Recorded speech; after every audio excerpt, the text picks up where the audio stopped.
नमस्कार, मैं हूं पवन त्यागी।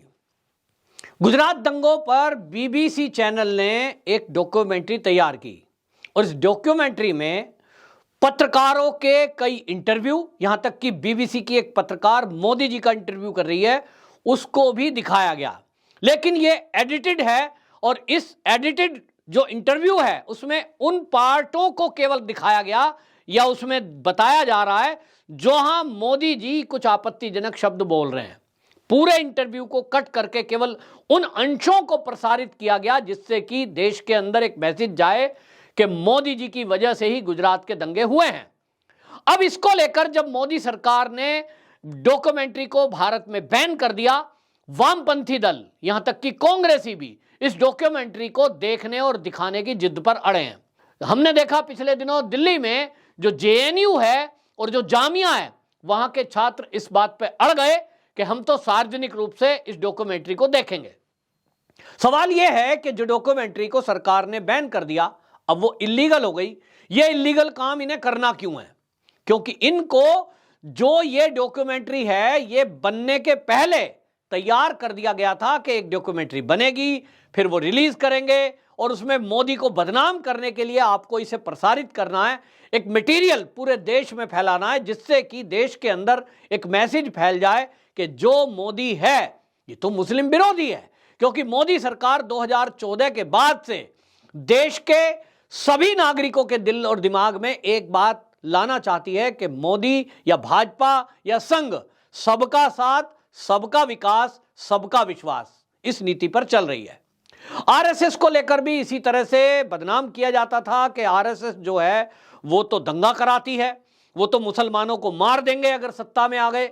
लेकिन जिन राज्यों में भी भाजपा की सरकारें हैं वहां कोई मुख्यमंत्री, कोई फलाना मंत्री, कोई जो है वहां प्रशासन शासन में आरएसएस से संबंधित है। तो कहीं भाजपा शासित राज्यों में क्या मुसलमानों के खिलाफ इस तरह के एक तरफा अत्याचार हो रहे हैं? केंद्र में 2014 के बाद से मोदी सरकार बैठी है। क्या मोदी सरकार की योजनाएं जो केंद्र ने लागू की हैं, जैसे कि उदाहरण के लिए मकान दिया गया है प्रधानमंत्री आवास योजना में, तो क्या वो केवल हिंदुओं को दिया गया है, मुसलमानों को नहीं? जो आयुष्मान कार्ड बना है जिसमें बीमा होता है और हॉस्पिटल में जाकर आप फ्री में इलाज करा पाते हैं 5 लाख तक का, क्या वो हिंदू का बना है कि भाई आरएसएस का स्वयंसेवक थे मोदी जी तो, और वो तो मुस्लिम विरोधी हैं तो मुसलमानों के नहीं बने? ऐसा बिल्कुल नहीं है। हर योजना में जितना हिंदुओं के लिए है उस तुलना में हो सकता है कि 80% देश की जनसंख्या जो है वो हिंदू है तो 20% उसमें मुस्लिम है, तो उस तुलना में जरूर आपको आंकड़े मिलेंगे। लेकिन ऐसा कतई नहीं है और एक भी योजना में नहीं है कि एक तरफा कार्रवाई की गई हो। उसके बावजूद भी बीबीसी ने ऐसा दिखाने की कोशिश की है कि मोदी जब से सत्ता में आए हैं उसके बाद से मुसलमानों पे अत्याचार हो रहे हैं। उसी में इन्होंने कश्मीर को धारा 370 हटाने को गलत ठहराया। दिल्ली दंगों को लेकर इसी तरह की रिपोर्ट तैयार की कि जिसको देखने के बाद लगे कि दिल्ली दंगों में भी मुसलमानों को ही मारा गया, हिंदू पुलिस से मिल गए थे, यानी पुलिस हिंदू मिलकर के मुस्लिमों पर अत्याचार कर रहे थे।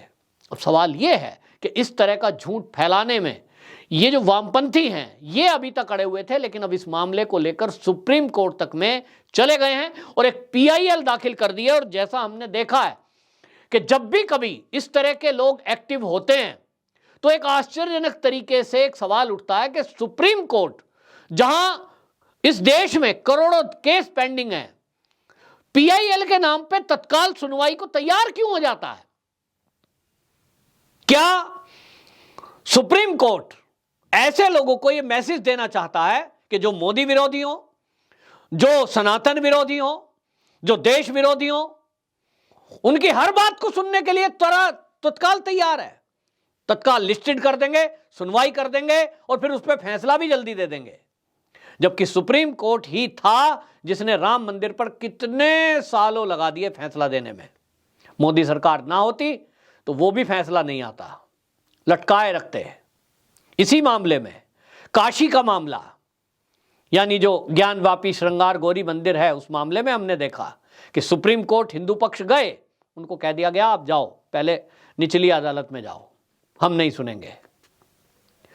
कई मामलों में ऐसा देखने को आया है। मैं इस पर कोई ऐसी अलग से टिप्पणी नहीं कर रहा हूं, लेकिन देश के अंदर से यह सवाल उठ रहा है कि अब बीबीसी की डॉक्यूमेंट्री को दिखाने की जिद करने वाले लोग जो अड़े हुए थे, एक ऐसी डॉक्यूमेंट्री जो झूठ परोस रही है, जिसके कारण से देश में नफरत फैलेगी, हिंसा भी हो सकती है, दंगे भी हो सकते हैं, माहौल खराब होगा, ऐसी डॉक्यूमेंट्री जिसको सरकार ने बैन कर दिया, अब उसको सुप्रीम कोर्ट सुनने के लिए तैयार हो गया है। ठीक है, सुप्रीम कोर्ट सुनने के लिए तैयार हो, फिर उसके बाद क्या फैसला होगा ये अगली बात है, लेकिन देश के अंदर से एक आवाज उठ रही है कि सुप्रीम कोर्ट ऐसे लोगों को तत्काल क्यों उनको सुनवाई के लिए मंजूर करता है। आपको बता दूं, एडवोकेट एमएल शर्मा, उन्होंने सरकार के विरुद्ध ये पीआईएल दाखिल की है, और ताज्जुब यह है कि 6 फरवरी को इसकी सुनवाई भी है, यानी 1 हफ्ते से ज्यादा का टाइम नहीं दिया गया है। डीवाई चंद्रचूड़ जो कि सीजीआई हैं, उनकी अध्यक्षता वाली खंडपीठ ही इसकी सुनवाई करेगी। यह भी एक ताज्जुब है। मतलब आप समझ रहे हैं, पूरा ऐसा हिसाब कर दिया गया है ताकि सरकार को बाउंड करें। अब आप देखिए, वो पीआईएल में कहते हैं कि हमारा जो संविधान है उसकी अनुच्छेद 19 की उपखंड 1 और 2 में नागरिकों को यह जानने का अधिकार है कि 2002 के दंगे में हुआ क्या था, उसकी रिपोर्ट सार्वजनिक की जाए। तो भाई वो तो सुप्रीम कोर्ट ने क्लीन चिट दी। हाई कोर्ट में आप देखें कि हाई कोर्ट ने बाकायदा 10 साल तक इसकी जांच कराई, और एसआईटी गठन हो जो हाई कोर्ट की निगरानी में की गई थी, क्लीन चिट मिली है। लेकिन उसके बावजूद भी एक बात पर जिद पे अड़ना, ऐसा इस डॉक्यूमेंट्री में क्या तैयार किया गया है, इसका मतलब कुछ तो ऐसा है। तो आपको बता दूं, मैंने उसको देखा तो नहीं है पूरी तरह से, लेकिन उसका विश्लेषण मैंने कई लोगों के मुंह से मैं सुन चुका हूं जिन्होंने ये देखा है। इसको लेकर के यूके में भी प्रदर्शन किए जा रहे हैं। बीबीसी के मुख्यालय के सामने लोगों ने प्रदर्शन किया है जो भारत मूल के लोग हैं, और वो कहते हैं कि ये जो डॉक्यूमेंट्री है, ये बीबीसी पहली बार ऐसा नहीं कर रहा है, लेकिन बीबीसी पर एक सवाल है, और जो ये देखने की जिद पे अड़े हैं इनसे भी एक सवाल है कि ये जो दंगे थे गुजरात के 2002 के, ये क्यों हुए? ये तब हुए जब रेलगाड़ी का एक डब्बा जिसमें कार सेवक थे, जिसमें छोटे छोटे दूध पीते बच्चे थे, गोद के बच्चे, उनको घेर कर योजनाबद्ध तरीके से षड्यंत्र के तहत, जिसमें पाकिस्तान का हाथ सामने आया था, उनको जिंदा जला दिया गया था।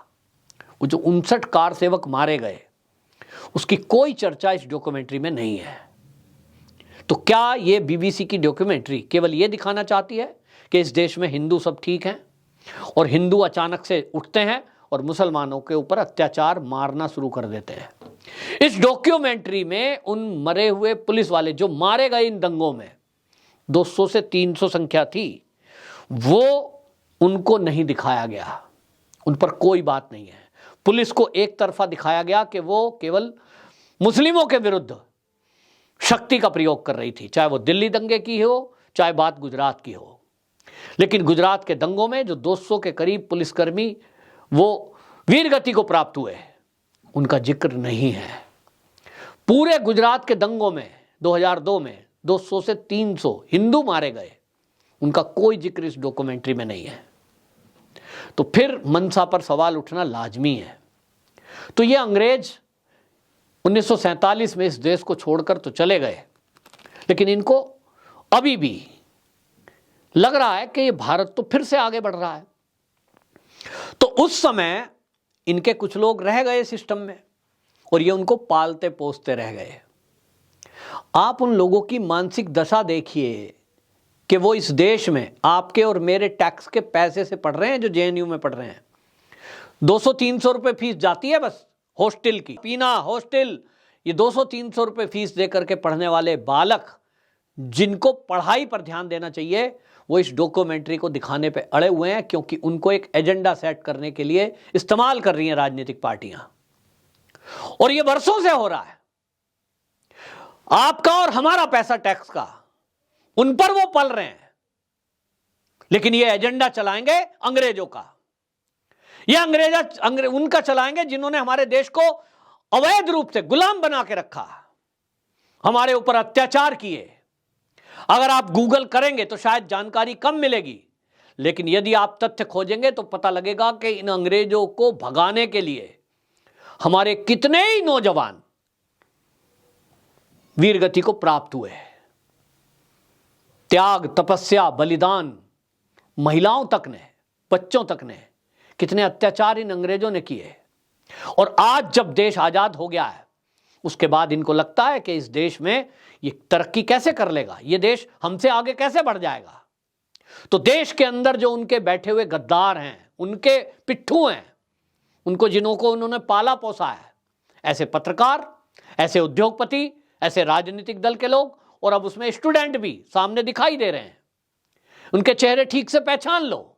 ये वही लोग हैं जो इस देश को बढ़ता हुआ देखना नहीं चाहते, जो इस देश में शांति बहाली देखना नहीं चाहते, और उन्हीं के इशारे पर चल रहे हैं और इसीलिए जिद पे अड़े हैं। ये डॉक्यूमेंट्री हमें हर हाल में दिखानी है, चाहे सुप्रीम कोर्ट में क्यों ना जाना पड़े। हालांकि अब सुप्रीम कोर्ट के ऊपर है कि इस मामले में वो क्या फैसला देता है, क्योंकि क्लीन चिट भी सुप्रीम कोर्ट से मिली हुई है। अब देखना है कि वो इस डॉक्यूमेंट्री को लेकर क्या कहता है। लेकिन यहां यह बात ध्यान देने की है कि ना तो इसमें हिंदुओं का पक्ष दिखाया गया है, ना इन्होंने दंगे की शुरुआत पे कोई जिक्र किया है, और इंटरव्यू जो मोदी जी का दिखाया है वो भी एडिटेड है। और सबसे बड़ी बात, अगर सरकार से कोई ये पूछ रहा है कि सरकार ने ये डॉक्यूमेंट्री बैन क्यों की, ये वामपंथी लोग कह रहे हैं कि अगर मोदी जी को कोई खतरा नहीं है तो इसे बैन क्यों किया। तो आपको बता दूं कि यदि एक झूठ परोसा जाए, दो व्यक्तियों में झगड़ा हुआ है, किसी एक ने एक के सर में डंडा मारा, उसने बदले में दूसरे के सर में डंडा मार दिया, और पत्रकार कोई केवल एक का पक्ष दिखाए कि देखिए एक आदमी सड़क पर चुपचाप जा रहा था और ये आदमी ने इसके सर में डंडा मार दिया, एक ही बात दिखाए, तो पूरी दुनिया में उसके प्रति नफरत पैदा हो जाएगी। और यही इस बीबीसी की डॉक्यूमेंट्री का एक सूत्री कार्यक्रम है। और ये जो वामपंथी, चाहे छात्र हों चाहे राजनीतिक दल के लोग, इनका भी एक सूत्री कार्यक्रम यह है कि इस देश में, पूरी दुनिया में आप देखिए यही हिंदू है, तो ये हिंदू और सनातनियों के विरुद्ध पूरी दुनिया में एक नफरत का भाव पैदा हो जाए, और लोग कहें कि ये जो सनातनी हैं ये तो अत्याचारी हैं, ये तो बदमाश हैं, ये तो दंगाई हैं, ये तो गुंडे हैं। और यही नैरेटिव सिद्ध करने के लिए ऐसी डॉक्यूमेंट्री और टूल किट लाया जाता है, और उसको दिखाने के लिए इतनी ताकत लगाई जा रही है कि आप देखिए कि सुप्रीम कोर्ट तक में लोग चले गए। इससे ज्यादा और इनकी बौखलाहट क्या होगी। मतलब कुछ भी हो जाए, लेकिन हमें तो झूठ परोसना है। तो अब सरकार देखिए अपने तरीके से कुछ काम करेगी, लेकिन आपकी और मेरी भी कुछ जिम्मेदारी बनती है। जो इस तरह से देश का माहौल खराब करना चाहते हैं, जो लोग झूठ परोसना चाहते हैं, और जो लोग ये सिद्ध करना चाहते हैं कि जो हिंदू है इस देश का और जो सनातनी है वो तो गुंडे हैं, वो दंगाई हैं, वो अत्याचारी हैं, और उन्होंने इस देश के अल्पसंख्यक उनको दबाकर कुचलाकर रखा है, और मौका पड़ने पर वो दंगा कर देते हैं, वो मार देते हैं। ऐसी कोई नैरेटिव चलाने की बात यदि कर रहा है तो आपकी और मेरी जिम्मेदारी नहीं है क्या? अगर आप अपने को कहते हैं कि मैं सनातनी हूं, मैं राष्ट्रभक्त हूं, मैं देश की चिंता करता हूं, मेरे देश का माहौल खराब ना हो, मेरा देश एकजुट रहे, मेरा देश आगे बढ़े, तो इन वामपंथियों की इस चाल का खुलासा करना बहुत जरूरी है। इसको जवाब देना बहुत जरूरी है। न डंडा हाथ में लेना है, न झंडा हाथ में लेना है। मोदी और राजनीतिक दल को एक तरफ रख दो, लेकिन इस डॉक्यूमेंट्री से हमारे देश के हिंदू सनातनियों को अपमानित करने का काम और उनके खिलाफ एक बहुत बड़ा षड्यंत्र ये किया जा रहा है। दुनिया में जहां भी हिंदू रहते हैं, अगर ये डॉक्यूमेंट्री प्रसारित हुई तो लोग उन पर सवाल उठाएंगे कि भाई तुम भी दंगाई हो। और यही चाल इन वामपंथियों की है कि दुनिया में जहां भी एक विशेष वर्ग दंगा फसाद करे तो ये कह सकें कि भैया दंगाई ये नहीं होते, हिंदू भी होते हैं। तो जहां भी दुनिया में हिंदू रहते हैं, इस डॉक्यूमेंट्री के प्रसारित होने के बाद आप देखना वो टारगेट किए जाएंगे। और यही ये वामपंथी चाहते हैं। इसीलिए इस डॉक्यूमेंट्री का सच सामने आना बहुत जरूरी है। सरकार अपना पक्ष रखेगी, बीजेपी के प्रवक्ता कोई बात बोलेंगे तो यह कहा जाएगा कि मोदी के बचाव में है। लेकिन अब मुझे लगता है कि जो मोदी जी को क्लीन चिट मिली है, ये तो कांग्रेस के टाइम में मिली है। एसआईटी का गठन हुआ था, वो कांग्रेस के टाइम में हुआ था। उसको मजबूती से रखने के लिए एक डॉक्यूमेंट्री और लाने की आवश्यकता है। और मैं कुछ फिल्म मेकरों से कहना चाहता हूं, जो बड़े मीडिया हाउसेज हैं, मैं उनसे कहना चाहता हूं कि बीबीसी की डॉक्यूमेंट्री अगर जारी हो जाती है, अगर है, अभी सुप्रीम कोर्ट देखते हैं क्या फैसला देगा, यदि ये जारी हो जाती है कि अभिव्यक्ति की आजादी है और संविधान की धारा 19 के तहत हमें छूट है कि हम सब चीज देखें, तब भाई एक डॉक्यूमेंट्री बनाओ। और पहली डॉक्यूमेंट्री बनाओ कि देश के अंदर जज का बेटा जज कैसे बनता है। मैं देखना चाहता हूं, आम जनता देखना चाहती है, पूरी हिस्ट्री बताओ। दूसरा, सब देखना चाहते हैं कि वो जो डब्बे में, रेल के डब्बे में, गोधरा में जो कार सेवकों को जलाकर मारा गया था, उसके पीछे का पूरी डॉक्यूमेंट्री देखना चाहते हैं कि कैसे प्लानिंग हुई थी, कहां से पेट्रोल आया था, कौन पाकिस्तानी उसके पीछे था। हम देखना चाहते हैं 1990 के दशक का वो पूरा मंजर जो कश्मीर फाइल मूवी में केवल 5% दिखाया गया। पूरी डॉक्यूमेंट्री दिखाइए और देश आजादी से लेके और 1990 और आज तक के हालात के लिए कौन जिम्मेदार है, इस पर पूरी डॉक्यूमेंट्री बनाइए, पूरा देश। और मैं देखना चाहता हूं, मैं ये भी देखना चाहता हूं कि इस देश में हर जगह हर साल लगभग दंगे और फसाद और बम ब्लास्ट होते थे, तो ये बम ब्लास्ट देश के अंदर होते क्यों थे। मैं इस डॉक्यूमेंट्री को भी देखना चाहूंगा कि हमारे देश के उद्योग धंधे कैसे चौपट हो गए, चीन कैसे हमारे देश में एकाधिकार जमाने लगा, इस पर भी एक डॉक्यूमेंट्री बननी चाहिए। साजिश करने वाली, देश के विरुद्ध षड्यंत्र करने वालों के ऊपर डॉक्यूमेंट्री बननी चाहिए।